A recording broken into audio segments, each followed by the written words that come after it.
What a way to start the morning off. Well, we have a very special treat today for those of you who are joining us on our Friends Sharing Friends. We just keep evolving. Isn't it wonderful? Every week, and we get some amazing guests, whether it be in music or in message or in voice. And today, I'm very proud to introduce you to a dear friend. And I know I say that a lot, but this gentleman and I have been dear friends, family friends, for a long, long time. Caregiving is something that's affecting people all over the world today. I heard this morning that maybe 65, 70 million Americans are involved in caregiving of some sort or another. Well, Peter and his wife, Gracie, represent caregiving at a level that very few understand. His ministry around the world, he's now a syndicated broadcaster on station 1510 in Nashville. That basically is right on Music Row. Some of you have been in Nashville. A very popular place, but his broadcast is every Sunday. And is now being syndicated in 240, 250 different radio markets across the country. And I'm very pleased to say that Peter is also a member of our Medi-Share program, joined in January. So would you welcome my friend Peter Rosenberger, please? Hey, buddy. Good morning. Welcome to Melbourne, Florida. You know, what a treat. Thank you all for letting me hang out with you this morning. And you sing beautifully. You sing beautifully. Not you. You sing beautifully. I was going to say the same thing, but I didn't know what to say. I don't sing. I married a singer. I don't sing. Peter, you and I have known each other a long time. It seems like a long time. Yeah. We've been friends, right? All these years? If that helps you, yes. It does help. I don't know where this is going today, so just stay with us. Ted told me, he said, no, we don't script the interview. And I said, well, that's not going to be a problem. Peter is also known as he's next things to a humorist in Las Vegas or something. So if he goes right or left, just stay with him and laugh once in a while. We'll all be okay. I'll keep it on the rails today. We'll keep it on the rails today. Let's show a couple slides here. This is Peter and Gracie. Peter is an amazing artist. Gracie is an amazing artist and a singer. And this was, where was this done at, Peter? This is Nashville. This was some years ago, and Gracie was featured for the cover of Home Life magazine, and they took that shot, and I love that shot. It says so much. I mean, because look at her. She's laughing, and she's missing both legs, and she's had all this stuff that's gone on with her. And she's kind of goofy anyway. I think she's probably watching this morning. How you doing, baby? And she's... Yeah, Gracie, I didn't script that, so I just want to make sure you understand it. Hey, baby. This, Peter, I wanted people to understand before we start. Caregiving in itself is something that we either have experienced, we are experiencing, or we're going to experience.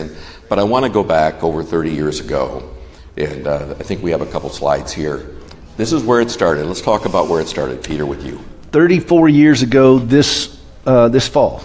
Gracie was a student at Belmont University in Nashville, and she went to go visit a friend on a weekend over in Little Rock, and about halfway to Memphis from Nashville. It was the middle of the day. She had just been running at wide open speed. She was 17 years old. She's a freshman in college, and she just put her head down on the wheel, fell asleep, and hit a concrete abutment. You can see in the car right there at the point there where she hit the thing, and it just flipped her car into a ravine a couple of times.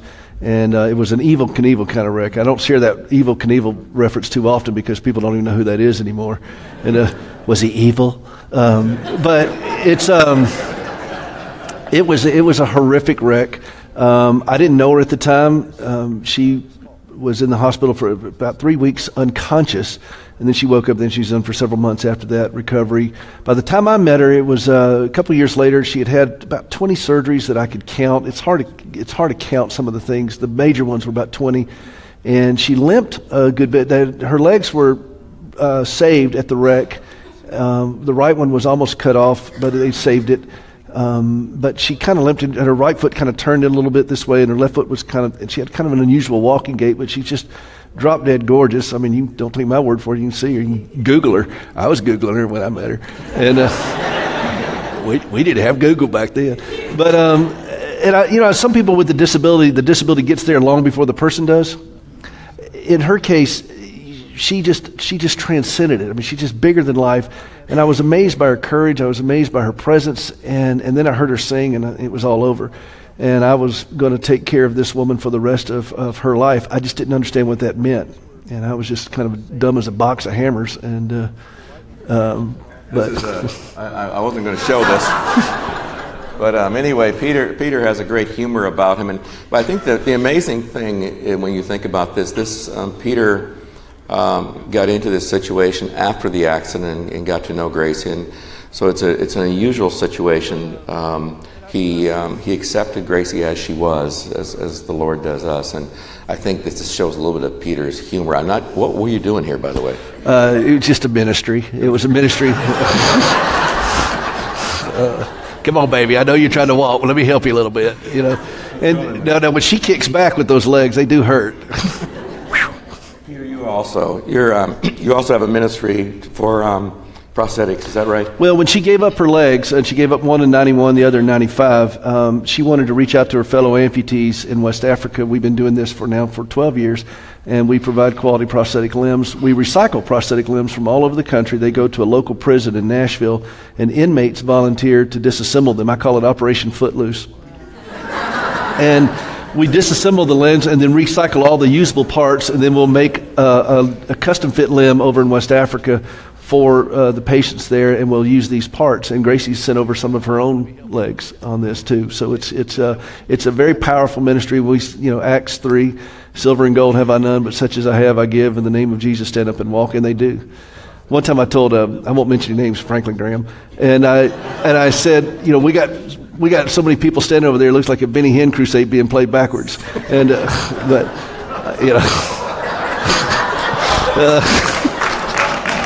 Thank you very much. Thank y'all for laughing at that. This is just us. Nobody's watching us, right?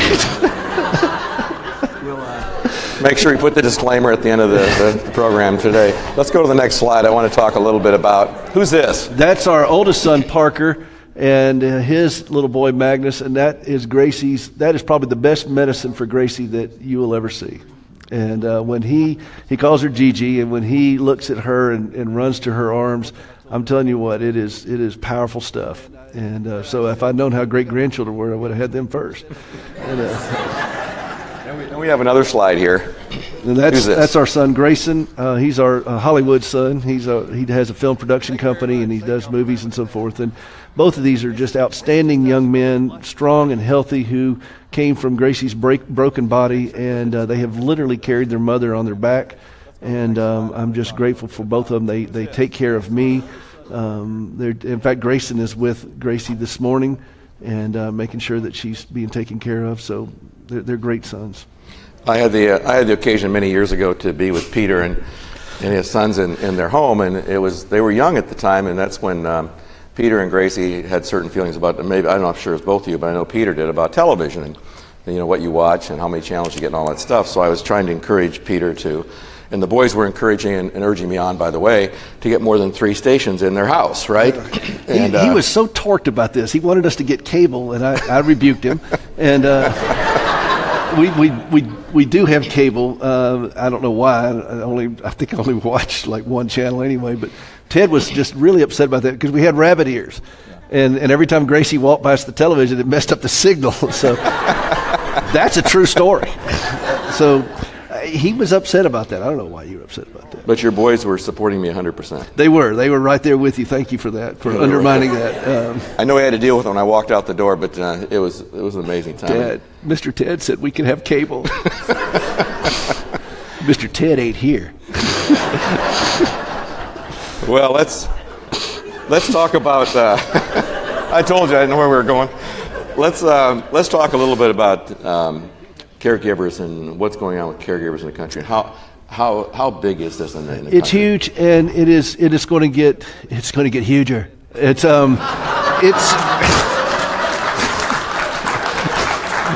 believe me, it's so huge. This is a problem, and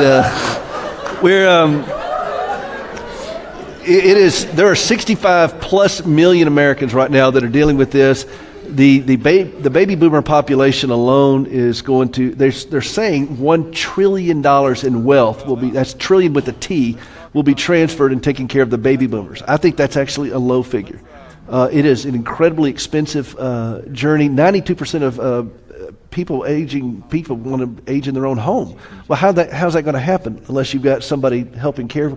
We got, just in Tennessee alone, we have over 100,000 cases of Alzheimer's, just one particular disease.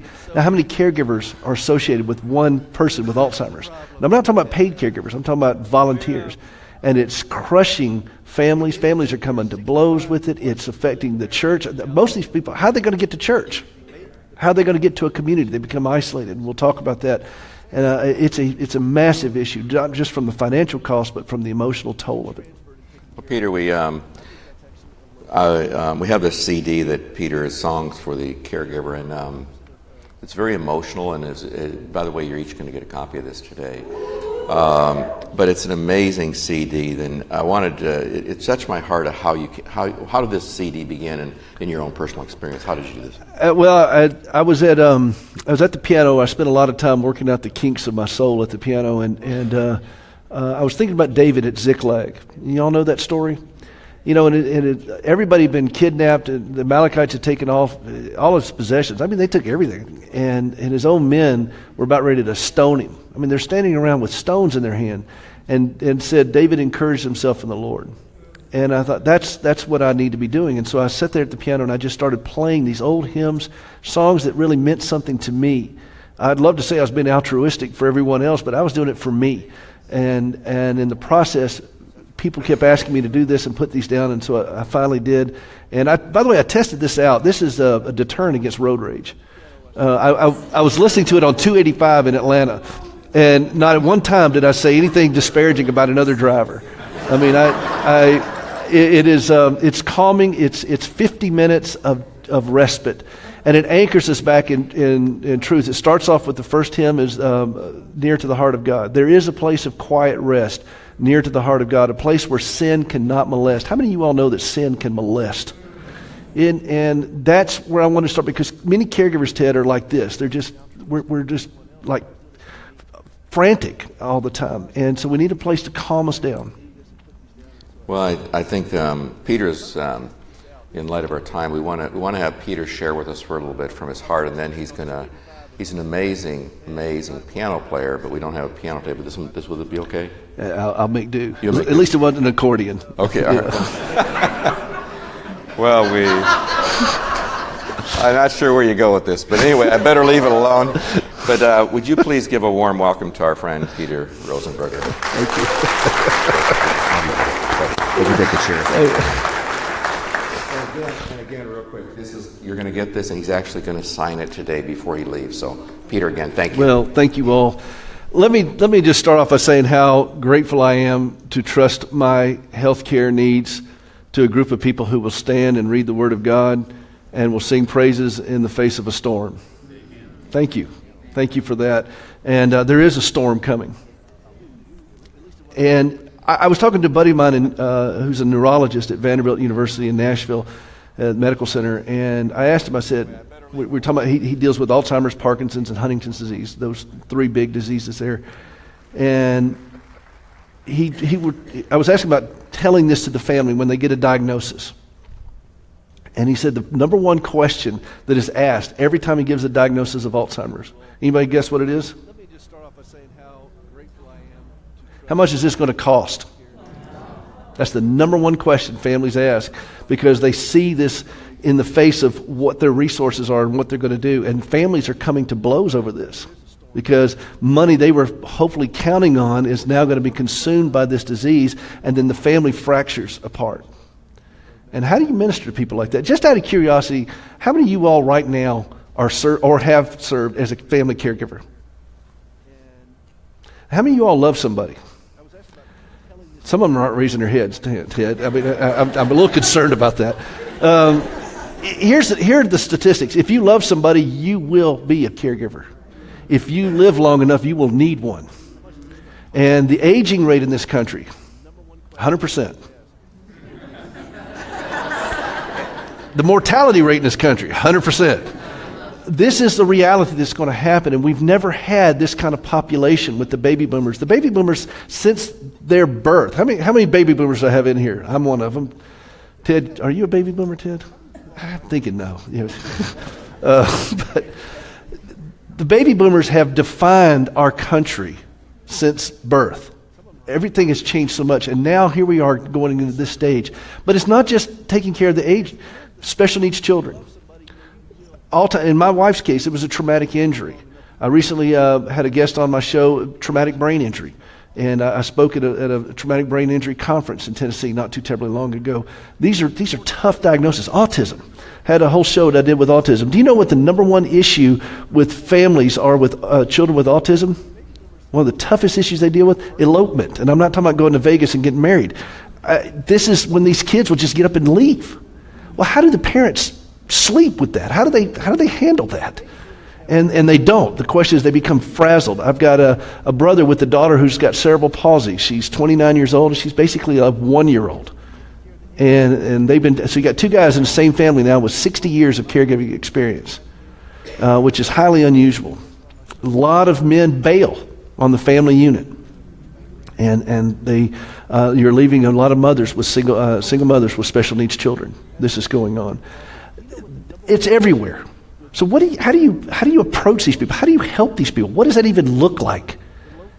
And in my own journey, I jumped into this thing, and I really was. I mean, I was just clueless. I was just in love with a beautiful girl who was broken, and I didn't understand what that meant. I was 22 years old when I asked this woman to marry me. Bless my heart.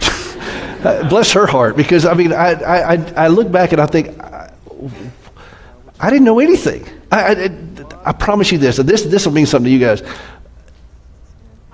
My first corporate job, they came to us and said, we're going to have a meeting in the employee break room to talk about benefits. I honestly thought they meant longer lunches and better parking. I truly thought that. And I thought, that's the kid who married this woman. Bless her heart. And so from that, I came to a point where I have navigated this thing that I can count 78 major operations. Both of her legs amputated, more than $10 million. 80 plus doctors have treated her. Not 80 doctors on call. 80 doctors have treated her. 7 different insurance companies. 12 different hospitals. And I've never had a gap in coverage with her. She didn't go on to disability until much, much later in life, just in the last 5 years, which surprised a lot of people. I've never lost an appeal with an insurance company. I had a few of the doctors stop because it was taking too long. We went a different direction. But when I got involved, I never lost. And I came through that journey of it. But is that really the issues that Caregiver deals with? Is that really it? I don't think so. And I remember one time I got so burnt out. I was so frustrated. I was so angry. And all of it just came crashing on me. And I had an appendectomy that went kind of wrong. A doctor had nicked a artery, and when he was closing me up, and I about bled out in surgery, and it was kind of a mess. And I came after that, and post-surgery myself, and I don't normally get sick. I mean, well, physically. And I was not in a good place, and I was so stressed out. And I ended up trying to check myself into a local mental health hospital in Nashville. And I walked in, and I just stood there, and they looked at me kind of odd, which I thought, this is a mental health hospital. I cannot be the weirdest looking person that's walked in here. And they looked at me and said, "Are you lost?" And I teared up and I said, yeah, I am. I said, "Do y'all take walk-ins?" And they the same response. And I thought, really? That cannot be the weirdest thing y'all have heard. This is a nut house. And so they said, "Yes, we do." So they took me back, and they took my wallet, took my keys, took my blood pressure, and they set me in this room that looked like it had seen a couple of mental patients in it. It didn't have rubber things on the wall, but it was, it was a pretty stark room. And the counselor came in and talked to me, and she was real nice, and I just kind of verbally vomited. You ever done that? And you just kind of, and just for 2 hours, just let it all out. And then she kind of looked at me and she said, "Well, I can't keep you here because you're not crazy." And I said, "Can I get that in writing? There's some people that really want to see that." And she said, "No, you're not crazy. You just burn out. I'd recommend a book for you to read, but you're the guy to write it." And I thought about that. She said, "Well, we've been giving out box lunches and we got one left. It's tuna fish. Do you want it? And I said, yes, I do. And so she gave me this box lunch, and I went out in the car. I thought about getting a T-shirt that says, I tried to have myself committed, and all I got was a tuna sandwich. Probably could have sold dozens. And I sat there in my car, and she gave me names of a couple of counselors, which I never really followed up with that much, but I thought about what she said. You're the guy to write it. So I started writing things. What would I say to that 22-year-old young man who took on a medical nightmare? I mean, the moment I said I do, it did. And the surgeries just kept starting. And when you live with someone who, Gracie lives with an enormous amount of pain. You can't have that many breaks and surgeries. I mean, everything was broken. And we're still finding things that were broken with her. After 34 years, she still has glass in her chin that still works its way out every so often. It's been a nightmare. And I thought, what do you say to that 22-year-old kid? And you going to tell them about health care? You going to tell them about insurance? You going to tell them about all those kinds of things? And I thought, no, that's not really what the issue is. Those are one and done. You know, I can give an injection. I don't need to learn it again. I know how to do it. I can fight with an insurance company. I know how to do that. I can fight with doctors. I know how to do that. I got it. That's not where the issues are. The issues are right here. I have caregiver amnesia. I'm the crash test dummy of caregivers. If you can fail at it, I've failed at it. But in the process, I've learned a few things. And I started thinking, what does a caregiver need to know? And when I was out on a snowmobile one time with our youngest son, Grayson, and he was about 18 at the time, and I'm a pretty good rider. We were out in Montana, 10 miles behind the house, this is my in-laws' place, and we're way back in the forest, about 10,000 feet up, and the snow had been blowing, and the trails were pretty covered up. They have markers on the trees, but I missed one. And then we ended up out on a slope, and the machine got stuck in about this much snow. Sun's going down. It's about 10 degrees. Wind's starting to howl, and I don't know where I am.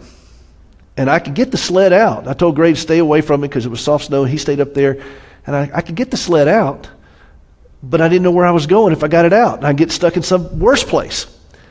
And I thought about that a lot. And I realized that the journey for me at that time, we scouted around and we found the marker.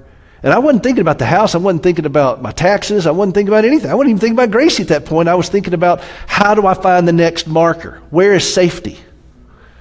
And finally we found that marker. We got the machine out, and I made a beeline for it. And when I got there, I just caught my breath a little bit and got my bearings, and we moved on down. Now, how does that relate to caregivers? This is where caregivers are. We're stuck in a very dangerous place. And if we use all of our precious little resources to get unstuck, we could get into a worse place because we don't know where we are and we don't know where we're going. And the situation is deteriorating. And this is what happens to caregivers on a regular basis, daily. How do we get them to a place of safety? How do we minister to these people? How do we tell them about this great gospel? What does it look like to pray for a caregiver? People come up and say, well, I'm going to pray for you. And what do you want me to do with that information? What are you going to pray for? You going to pray for Gracie's legs to grow back? How do you want me to respond to that? It's like going to the post office and you're carrying a bunch of boxes. Somebody comes up and says, brother, you look to be burdened down. I'm going to pray for you. Well, hold the door while you do it. I mean, honestly, because I'm going to be back here the next day with the same amount of boxes. We could do better. And we could speak this great gospel into these things, but we got to get very specific. Do you know that 72% of caregivers don't see their own doctor regularly? How's that helping the loved one? What happens to my wife if I'm not in a healthy place? It's one of the landmines that caregivers deal with. I have a book called 7 Caregiver Landmines, how you can avoid them. You're going to get an electronic copy of that. One of them is they don't see their own doctor regularly. Can I sit with your loved one while you go to your doctor, and I'll pray for you while you're doing it? It's a little bit better. It's more specific. Caregivers gain a lot of weight. I gained a lot of weight. I mean, I got so big, it took 2 dogs to bark at me. And I broke my family tree. I mean, I got big. My nickname was Dang. But this is a big problem for caregivers. Because we're trying to comfort ourselves, and the refrigerator is just too close. And we start eating poorly. It's just easier to go through the drive-thru than it is to make a healthy meal. So, and when people, in the South, we understand what to do with short-term stuff. Wherever 2 or 3 are gathered, there's macaroni and cheese. I get that. But you can't eat that many carbs when you're a caregiver. You're going to have to do something different. And people will bring over meals, but they won't bring over necessarily heart-healthy meals.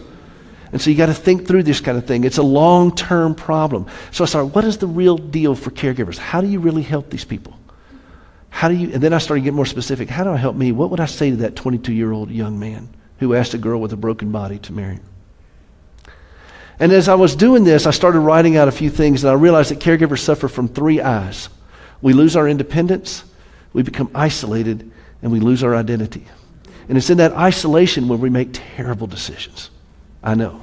I've made them all. And my mind is a dangerous place to go into unaccompanied. I don't want to do that. And we have these dark thoughts. And I was telling Ted, some of the guys earlier, folks earlier, that Robert Morgan was on my show not too long ago. He'll be with you guys in the January, I think. A wonderful minister in Nashville. And he said that we listen to ourselves way too much and talk to ourselves way too little. And I started talking to myself. I started preaching to me. I started playing to me instead of listening to this all the time. These dark thoughts that come along, and you start despairing because you're thinking, where's God in this thing? Anybody ever watch somebody go into a grand mal seizure? That's a pretty horrific thing, isn't it? Anybody ever watch somebody in agony groaning that they can't even speak? They're groaning for so long, for hours. Anybody ever watch that? That'll change your theology, won't it? And this is what my life has been like. And as I've watched these things, and I've had to wrestle with these things with God and wonder, where is God in this thing? Isolation. Caregivers can feel isolated in a crowded room. We can feel isolated on a crowded pew. One of the most lonely times in my life was on Easter Sunday, and I was in this glorious cathedral of a church. 2,000 people were there. They had full orchestra. Everything was good. Everybody was wearing their Easter finest, and the kids were away with grandparents, and Gracie was at home, and I slipped away to church. She was not in a good place. We thought we were going to lose her multiple times, and this was one of those times. And I was sitting there, and everybody was singing about this great, glorious day of Easter, and I'm sitting there just drowning, and nobody knew it, and nobody knew what to say, because I handled this. A pastor friend of mine told me, he said, Peter, you do yourself a disservice. You handle this so well that people think that you're doing better than you are, and they don't realize how difficult this is. And that's the way we caregivers are. We're high-functioning multitaskers. I mean, I can bring home the bacon fried up in a pan and never let you forget I'm a man. I mean, I can do it. But that doesn't mean I'm not drowning, being crushed under this thing. And I was sitting there, and it was Easter Sunday, and I could not rejoice with it. I couldn't do it. And that isolation is a horrible thing. And we can do better than this. We can help with our caregivers. We can bring community. That's one of the reasons I love Medi-Share, because you're bringing community to them. Do you know those prayer requests that you guys send out? I read them. Thank you. Because it's speaking into that isolation. And the last thing, and I'll wrap this up and then I'll go, because Ted told me the music will start playing. They'll come get me and throw me off the stage. The loss of identity. I want to touch on that a little bit. Caregivers, you want to trip a caregiver up? Ask a caregiver, how are you doing? Now, I can rattle off my wife's chart like this, but when you ask a caregiver, how are you doing? That's when the tears come. That's when the stammering comes, because we don't know how to speak in first person singular. They'll say, well, she's doing okay. If we had a bad night, she's home now. Our situation is such and such. But we don't know how to use the I word. I hurt. I'm tired. And this was driven home to me one time because my pastor asked me to start playing before service to kind of quieten the folks down and make a more reverent attitude of the environment there. And I was playing these hymns that I've grown up playing since I was this high, but something unusual happened. Let me give you an example. I've been used to playing for Gracie for 30-something years, and I still do. And Gracie's an incredible singer, and you'll hear it. Did you turn off the piano there, Ted? Javier. I didn't do it.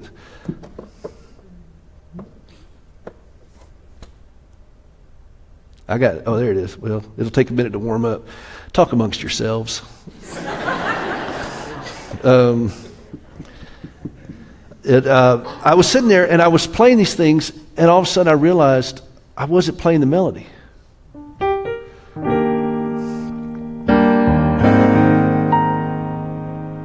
I was playing around Gracie's voice, which was in my head.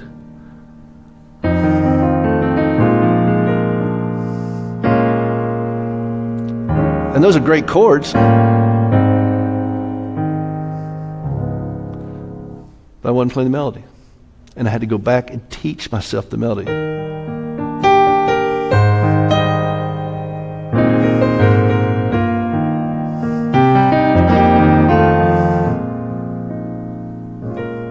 Now, I'm playing something. Now I'm saying something. Jesus loves me. This I know, for the Bible tells me so. You know, sometimes we're so busy carrying our loved ones to Jesus, we don't realize how much we need him ourselves. It says, my name is engraved in the palm of his hand. My name, not just Gracie's, mine. Your name, not just your loved one. There's a storm coming. Big storm. Not just a hurricane. It's tearing apart families. Caregivers are in an extremely dangerous, fragile place. If we go down, what happens to our loved one? The sickest among us are being taken care of by people who are not well, who are afraid, who are terrified, who are discouraged, who are beat up, who are in incredible danger. We're stuck in snow and the sun is going down and the wind is howling and we don't know where we are. And we're responsible for taking care of somebody with all kinds of stuff. This is the reality. And in this particular issue, this is where I am stepping into to speak from my own experience, to show my own scars. I'm only 30. Look what it did to me. Don't let this happen to somebody you love. And I'm from Nigeria. Look at me. This is what's going on for families all across the country, all across the world. Thank you for allowing me and to stand with you all this morning and speak to that great need. These people are hurting. And I'm willing to wade into their hurt and show my own scars and say, let me tell you about this great gospel. Let me tell you about this great Savior who has not abandoned you in this thing. So that when we get there, we can sing a song like, when peace attendeth,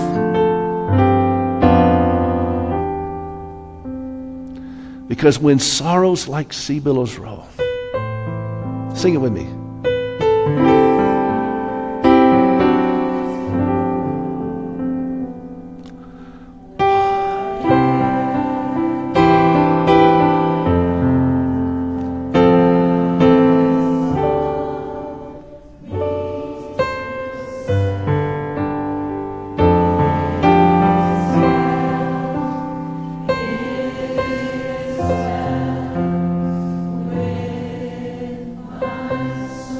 Even in the face of a storm.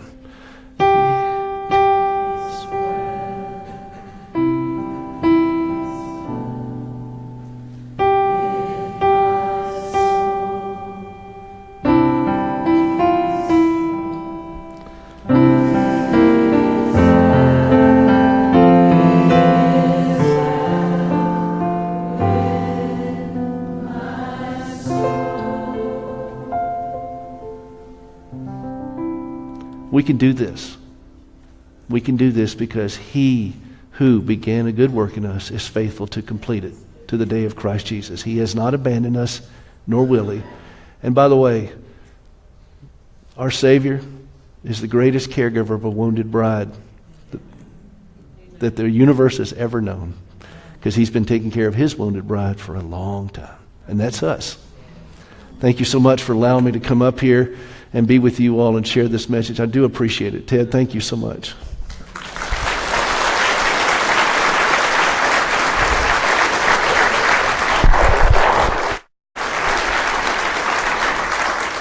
Peter, maybe one of the most important gifts we could give people today is your CD.